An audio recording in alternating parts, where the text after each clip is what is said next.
Hey, Barry Wilson here, Wilson Auto Repair, working on this 55 Chevy convertible.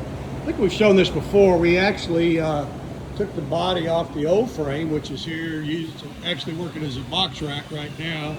We've now put it on the new Mark Morrison frame, which includes setting a hole in there for the transmission so we can get that set up.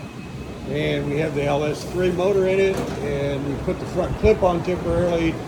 But today we're working to get the adjustments on the front clip of the doors so we can adjust those once we get everything into place. We don't have to come back and do some grinding and hole cutting at a later date.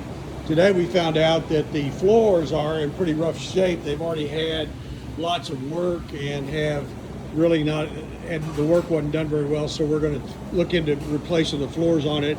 And this body's going to end up on a rotisserie probably next week, so we can flip it around and do some serious work on the floors and get this thing into shape so we can start getting into the body shop. Hey, if you want to see more work like this, go to my website, wilsonauto.com.